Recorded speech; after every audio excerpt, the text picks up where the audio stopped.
बरं, संसदेचा तर मला वाटतं आता या अनुषंगाने विषय येणं स्वाभाविक आहे. संसदेमध्ये जे कामकाज चालतं अगदी अटलजी आणि अडवाणीजी असल्यापासून आपण फार जवळून पाहिलेलं आहे.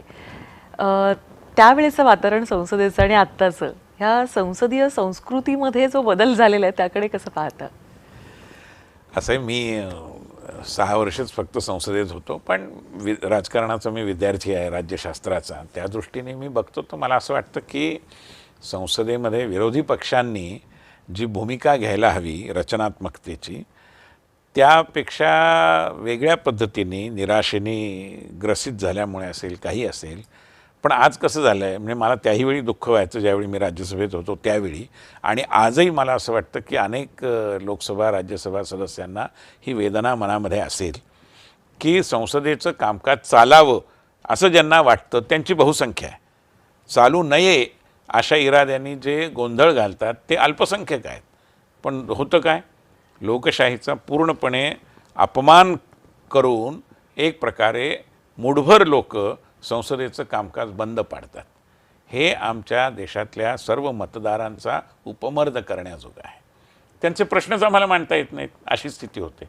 आणि म्हणून संसदीय कार्यपद्धतीमध्ये काहीतरी सुधारणा करून अशा पद्धतीने संसदेच्या कामकाजामध्ये खोडा घालणारे, अडथळा निर्माण करणारे असे जे आहेत, या तत्वांना, या प्रकारच्या व्यक्तींना, प्रवृत्तींना कशा पद्धतीने आपल्याला एक प्रकारे शिस्त लावता येईल याबद्दल गांभीर्याने आणि सगळ्यांनी मिळून विचार केला पाहिजे.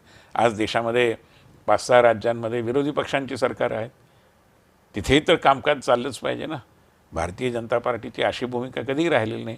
तेलंगणामध्ये आम्ही चांगल्या संख्येत आहोत, पण कामकाजच चालू द्यायचं नाही असा आमचा इरादा नाही. क्वचित कधीतरी हे शस्त्र देखील वापरावं लागतं, पण ते अपवादात्मक स्थितीत, आपद्धर्म म्हणून.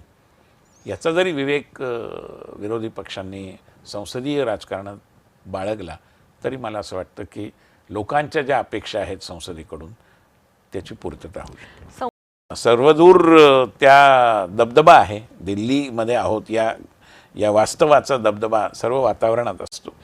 त्याच्याशी आपण जोडून घेतलं पाहिजे. त्यापेक्षा वेगळं काही करण्याची गरज नाही. आपण हिंदीत चांगलं बोलायला शिकलं पाहिजे, इंग्रजीशी मैत्री केली पाहिजे, थोडंसं वाचन लेखन केलं पाहिजे, अभ्यास केला पाहिजे. एवढं मोठं ग्रंथालय आहे, जवळजवळ 14 कोटी पुस्तकं आहेत. म्हणजे इथे गती आणि तिकडे नीती. हा, नीती आहे तिथे, आणखीन प्रगती करण्याचा देखील वाव आहे. त्यामुळे तो काही मुद्दा नाही आहे. आणि संसदेमध्ये यशस्वी व्हायचं असेल तर सगळ्यात महत्त्वाचं आहे की तुमची उपस्थिती. आज लोक असं मानतात की आपण एक अर्धवेळ खासदार आहोत. असं अर्धवेळ नाही, तुम्हाला पूर्ण वेळ त्याला न्याय दिला पाहिजे, रुची घेतली पाहिजे, इंटरेस्ट घेतला पाहिजे, स्वतःहून चर्चेमध्ये भाग घेतला पाहिजे, वेगवेगळे प्रश्न आपण मांडले पाहिजेत. संसदेत समजा मांडता येणं अवघड असेल, पत्र लिहून मांडा, तुम्हाला कोणी रोखलं आहे. संसदीय समित्यांमध्ये भाग घेतला पाहिजे, हिरिरीने आपली भूमिका मांडली पाहिजे. प्रत्येक विषयात तुमचं स्वतःचं असं काहीतरी चिंतन असलं पाहिजे, म्हणणं असलं पाहिजे. मग त्यासाठी ते म्हणणं निर्माण कधी होईल, तुमचं आकलन होईल तर होईल. त्यामुळे संसद सदस्य म्हणून काम करताना मला असं वाटतं की या सगळ्या विषयांचा विचार करून आपल्याला त्या दालनामध्ये प्रविष्ट व्हायला.